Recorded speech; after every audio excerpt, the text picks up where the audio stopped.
Good morning, students. How are you all? I hope all you are all doing good and so బాగున్నారా అండి అందరూ? Coming to here, today's our new topic is health and hygiene.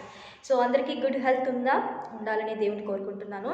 సరే, ఇవాళ కొన్ని topics చూద్దాం. Page number 12, course book, volume 1, grade 3rd. Okay, what do you see in this picture? Is he well or ill? How do you know? What might be the possible reasons for this present condition? ఇక్కడ ఏం చేస్తున్నాడు అబ్బాయి? హ్యాపీగా cot మీద పడుకొని relax అవుతున్నాడా, లేదంటే TV చూస్తున్నాడా, లేదంటే ఏం చేస్తున్నాడు? లోపలేం పెట్టుకున్నాడు? థర్మామీటర్ అంటే టెంపరేచర్ చెకింగ్ పెట్టుకొని టెంపరేచర్ ఎంత ఉంది, ఫీవర్ వచ్చేసిందేమో అని చాలా ఇల్గా ఉన్నాడు, అంటే అన్హెల్తీగా ఉన్నాడు. ఎందుకు అయి ఉంటుంది రీజన్స్?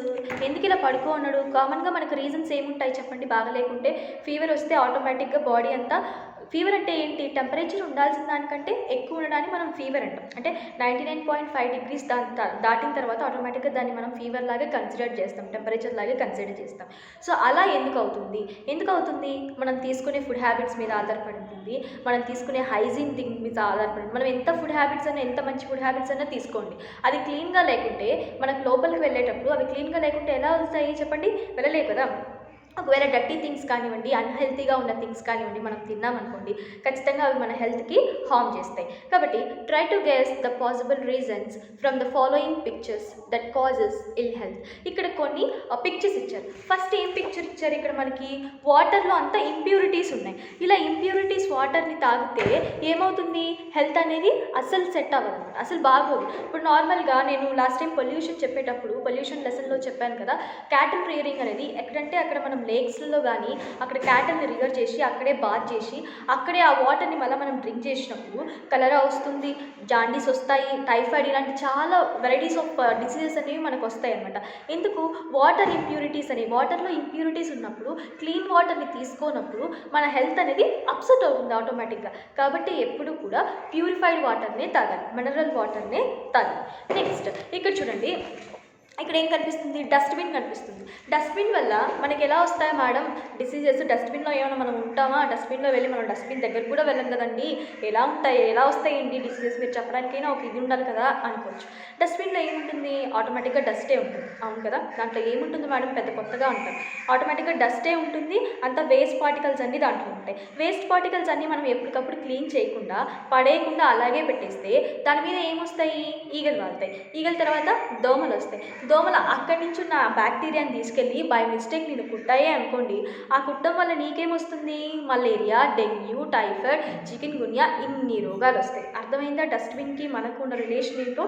కాబట్టి ఎప్పటికప్పుడు కూడా డస్ట్బిన్ని మనము క్లీన్ చేస్తూ పాడేస్తూ ఉండాలి. నెక్స్ట్ ఇక్కడ ఒక అబ్బాయి ఏం చేస్తున్నాడు? కరోనాలో అందరు పేరెంట్స్ కూడా చెప్పేది ఏంటి అంటే, ఎలా భరిస్తున్నారండి స్కూల్లో? నిజంగా చాలా ఓపిక కావాలి పిల్లల్ని భరించాలంటే అని చెప్పేసి ఇలా ఏం చేస్తున్నారు? ఆడుకుంటూ ఉన్నారు ఎక్కువగా. ఎక్కడ ఆడుతున్నారు? మంచి ఏరియాలో ఆడుతుంటే ఓకే, పర్వాలేదు. అలా కాకుండా మడ్ ఏరియాస్, అంటే బురద మట్టిలో, దాని తర్వాత అక్కడ చాలా డర్టీ ఉంటుంది కదా, అక్కడ వెళ్ళి ఆడడం అనేది తప్పనమాట. ఆడాలి, ఏదైనా కూడా లిమిట్కి మించి ఎక్కువగా చేయకూడదు. నేను ఎప్పుడు మీకు చెప్తూ ఉంటాను, షుగర్ ఎక్కువగా తింటే ఏమొస్తుంది? డయాబెటిక్ వస్తుంది. ఉప్పు ఎక్కువ తింటే ఏమొస్తుంది? బీపీ వస్తుంది. తక్కువ తిన్నా మనకి ఏమొస్తుంది? లో బీపీ వస్తుంది. కాబట్టి ఏది కూడా బ్యాలెన్స్డ్గా ఉండేలాగా చూసుకోవాలన్నమాట. నెక్స్ట్ ఇక్కడ మనం తీసుకునే వెజిటేబుల్స్, ఏవైతే వెజిటేబుల్స్ ఉన్నాయో ఇప్పుడు ఆర్గానిక్ వెళ్ళేసి మనిషికి చాలా అత్యాశ పెరిగిపోయింది. అత్యాశ అంటే సెల్ఫిష్నెస్ ఎక్కువైపోయింది, తనే ఎక్కువైపోవాలి, స్వార్థం అనమాట, నాకే ఎక్కువ డబ్బులు వచ్చేయాలి. సో దానికి ఏం చేస్తున్నాడు? మామూలుగా కిలో టమాటాలు నార్మల్గా పండించినవి అయితే నార్మల్గా పండాలి ఏవైనా అంటే మనకు కనీసం కొంచెం ఎక్కువ టైం పడుతుంది, 1 or 2 months పడుతుంది నీట్గా పండాలి, ఒక కరెక్ట్ సైజ్కి రావాలి అని చెప్పేసి. అలా కాకుండా ఫాస్ట్గా పండిపోవాలి, నాకు ఎక్కువ డబ్బులు వచ్చేయాలి అనేటప్పుడు ఏం చేస్తారు మనుషులు? దాని మీద ఏదైనా ఇన్ఆర్గానిక్ అంటే ఏమైనా కెమికల్స్ కానివ్వండి, హార్మ్ఫుల్ పెస్టిసైడ్స్ కానివ్వండి, మెడిసిన్స్ కానివ్వండి, మనం దాని మీద చల్లినప్పుడు అవి ఆటోమేటిక్గా 1 monthలో మాగాల్సినవి 1 or 2 days విత్ ఇన్ హవర్స్లో మాగిపోవడం వల్ల మనకు హెల్ప్ అనేది ఉండదన్నమాట. అవి మనం ఏం చేస్తాము? రేట్ తక్కువ ఉన్నాయి లేండి, ఇవి నాటు టమోటాలు కదా, తొందరగా తీసేసుకోవచ్చు, రేట్ తక్కువ ఉన్నాయి, హైబ్రిడ్ వెరైటీ కాబట్టి ఏం కాదు అని చెప్పేసి మనం వాష్ చేయకుండా అలాగే తినేసామనుకోండి, దాంట్లో ఉన్న బ్యాక్టీరియా కూడా మనకే ఇది అవుతుంది. సో ఆ బ్యాక్టీరియా మన కడుపులోకి వెళ్ళి డైజెషన్ ప్రాబ్లమ్ వచ్చి, ఆ డైజెషన్ ప్రాబ్లం వల్ల ఫుడ్ పాయిజన్ అయ్యి, ఫుడ్ పాయిజన్ నుంచి మనకు ఫీవర్ వచ్చి, ఫీవర్ నుంచి హాస్పిటల్లో అడ్మిట్ అయ్యి, చూసారా ఎన్ని ప్రాబ్లమ్స్ ఉన్నాయో. కాబట్టి ఎప్పుడు కూడా క్లీన్గా ఉన్న వెజిటేబుల్స్ని, క్లీన్ చేసిన వెజిటేబుల్స్ని మనము ఇంటేక్ చేసుకోవాలి. ఏదర్ కుకింగ్లో కావచ్చు, రా వెజిటేబుల్స్ కావచ్చు, ఏవైనా కూడా మీరు తింటున్నారనంటే ఒకసారి 1 or 2 times వాష్ చేసి మరీ తినాలి. నెక్స్ట్ ఇక్కడ పిజ్జాలు, burger. How many of you are fond of pizza and burger? హానెస్ట్గా చెప్పాలి. ఇక్కడ ఏం కనిపిస్తుంది? కాక్రోచ్లు మనం మామూలుగా హిట్ అడ్వర్టైజ్మెంట్లో, తర్వాత ఆల్ అవుట్ అడ్వర్టైజ్మెంట్స్లో ఇవన్నీ కూడా మనం చూస్తూ ఉంటాం అన్నమాట. ఎక్కువగా ఎందుకు కాక్రోచెస్ వల్ల అంటే, కాక్రోచెస్ అనేవి ఫుడ్ మీద వెళ్ళినప్పుడు ఫుడ్ పాయిజనింగ్ ఎక్కువ అవ్వడానికి ఛాన్సెస్ ఉంటాయి అన్నమాట. కాబట్టి కాక్రోచ్లు అనేవి రాకూడదు ఇంట్లోకి. అసలు ఇంట్లోకి రాకూడదు అంటే మనం ఏం చేయాలి? నీట్గా మెడిసిన్స్, దానికి సరిపడే ఏదైతే కాక్రోచ్ రాకుండా ఉండడానికి హిట్స్ కానివ్వండి, ఇలాంటి స్ప్రేలు అన్నీ కూడా చేస్తూ ఉండాలి. సో ఇక్కడ మనం ఫుడ్ పైన ఏదైతే ఉందో ఆ ఫుడ్ పైన అంతా కూడా ఏమున్నాయి? కాక్రోచెస్ అనేవి ఎక్కువగా స్ప్రెడ్ అవుతున్నాయి. అలా స్ప్రెడ్ అయిన ఫుడ్ని మనం ఎప్పుడూ కూడా తీసుకోకూడదు. ఏముందిలేండి మేడం, పొద్దున్న నుంచి తినలేదు, ఏమైతే ఏమి ఈగల వలన, దోమల వలన, పురుగుల వాడినా కూడా నేను తింటాను, నాకు పర్వాలేదండి, ఆకలి అవుతుంది అన్నా అనుకోండి, ఇలాంటి రోగాలే వస్తాయి. ఎప్పుడు కూడా మనం తినే ఫుడ్ కరెక్ట్గా ఉందా లేదా అని చెప్పేసి ఒకసారి చెక్ చేసుకొని, క్లీన్గా ఉందా లేదా, నీట్గా ఉందా లేదా, దాని మీద ఏమైనా ఈగలు వాలయ్యా, దోమలు వాలయ్యా, ఏమైనా జరిగిందా, సో ఫుడ్ క్లీన్గా ఉందని ఒకసారి ప్రీ చెక్ చేసుకొని తినాలి. ఎప్పుడు కూడా prevention is better than cure. మనం రోగం వచ్చిన తర్వాత బాధపడే కంటే రాకముందే దానికి తగిన జాగ్రత్తలు తీసుకోవడం అనేది చాలా బెస్ట్ థింగ్. ఇక్కడ మీరు యాపిల్ చూస్తున్నారు, చాలా ముసలిది అయిపోయింది.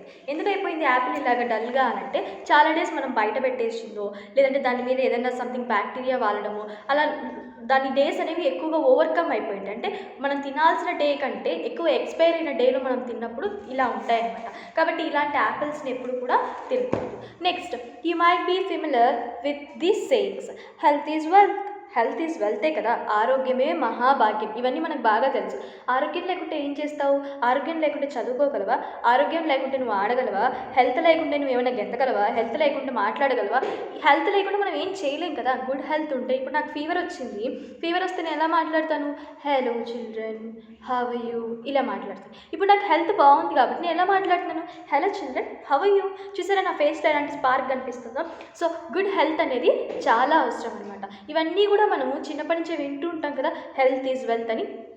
Next, cleanliness is next to godliness. Cleanliness, ఎక్కడైతే భగవంతుడు ఉండాలి అని మనం కోరుకుంటామో అక్కడ నీట్నెస్ ఉండాలి, అంతే కదా. మనం ఎప్పుడైనా చర్చెస్లోకి, లేదంటే టెంపుల్స్లోకి, లేదంటే మాస్క్యూస్లోకి వెళ్ళామనుకోండి, ఎక్కడ కూడా మనకు డస్ట్ అనేది కనపడదు. ఎందుకు? అంత పవిత్రంగా ఉంచుతాం. మన ఇల్లు కూడా, మన క్లాస్ రూమ్స్ కూడా, అలాగే మనం ఉండే ఏరియా కూడా టెంపుల్తోనే సమానం, అంతే కదా. అదేంటి మేడం, స్కూల్లో ఎక్కడైనా దేవుడు ఉంటారా, లేదంటే మన ఇంట్లో దేవుడు ఉంటారని మనం అడగచ్చు. కానీ మనం ఎక్కడైతే మనతో పాటు దేవుడు రావాలంటే ఖచ్చితంగా ఆ ఏరియా అంతా కూడా నీట్గా ఉండాలన్నమాట. Yes, from the given pictures identify healthy children and children who are likely to become sick. So ఇక్కడ కొన్ని పిక్చర్స్ ఉన్నాయి. ఇది మీ వర్కే అనమాట.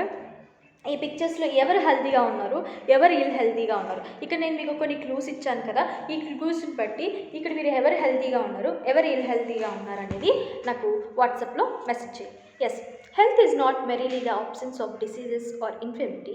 Health is a state of complete physical, mental and social well-being. So what is health? Health is a state of complete physical, mental and social well-being. Health, ఇప్పుడు నేను చెప్పాను కదా ఇందాక ఆల్రెడీ, హెల్త్ అనేది ఏంటి అని అంటే మనకు ఫిజికల్గా, అంటే మన బాడీ పరంగా, మెంటల్గా, తర్వాత సోషల్ వెల్బీయింగ్, అందరితో కూడా మనం ఏం చేస్తాం, మన హెల్త్ బాగుంటేనే కదా బాగా మాట్లాడతాము. ఇప్పుడు అలా కాకుండా నేను హెల్త్ బాగాలేకుంటే పక్కన నా ఫ్రెండ్స్తో కానివ్వండి, నా కొలీగ్స్తో కానివ్వండి, ఎవరితో అయినా సరే నేను డల్గానే మాట్లాడతాను, అసలు మాట్లాడడం కూడా మాట్లాడనేమో నేనైతే. ఎందుకంటే హెల్త్ అనేది బాగలేకుంటే ఎవరితో మాట్లాడలేము కదా. మెంటల్గా కూడా మైండ్ ఫ్రెష్గా ఉంటే నాకేముంటుంది, రోజంతా కూడా ఫ్రెష్గా ఉంటుంది. అలా కాకుండా నా బాడీ ఫ్రెష్గా లేదు, నా బాడీ అంతా నీరసంగా ఉంది, నేను నీరసంగా ఉన్నాను, నా మైండ్ ఫ్రెష్గా లేదు, ఇలాంటప్పుడు నేను ఎలాగ వర్క్ చేయగలను చెప్పండి. సో ఎప్పుడు కూడా హెల్త్ని జాగ్రత్తగా కాపాడుకోవాలి. Next, page number 14. How do you know whether a person is healthy or not. ఎలా మనం కనుక్కోగలం మనం హెల్తీగా ఉన్నామా లేదా? పక్కన వాళ్ళతో ఎందుకు, కానీ మనల్ని మనం చెక్ చేసుకుందాం, మనం హెల్తీగా ఉన్నామా లేదా. ఇన్ కేస్ ఎవరైనా బాగున్నారా లేదా అనే దాన్ని కూడా చెక్ చేసుకోవచ్చు. A person who has good appetite for food. Appetite అంటే మంచి టేస్ట్ ఉంటుంది. ఇప్పుడు ఏదైనా ఇంట్లో ఇవాళ మార్నింగ్ ఏం తింటారు చెప్పండి, ఇడ్లీ తింటారు. ఇడ్లీలోకి కోకోనట్ చట్నీ ఉంటుంది. కోకోనట్ చట్నీ పెట్టుకోగానే అబ్బా ఎంత బాగుందమ్మా, ఇవాళ ఎంత బాగా చేసావమ్మా, నిజంగా ఇడ్లీలు చూస్తుంటే కాటన్ లెక్క స్మూత్గా ఉన్నాయమ్మా, ఇలా చెప్తాం కదా.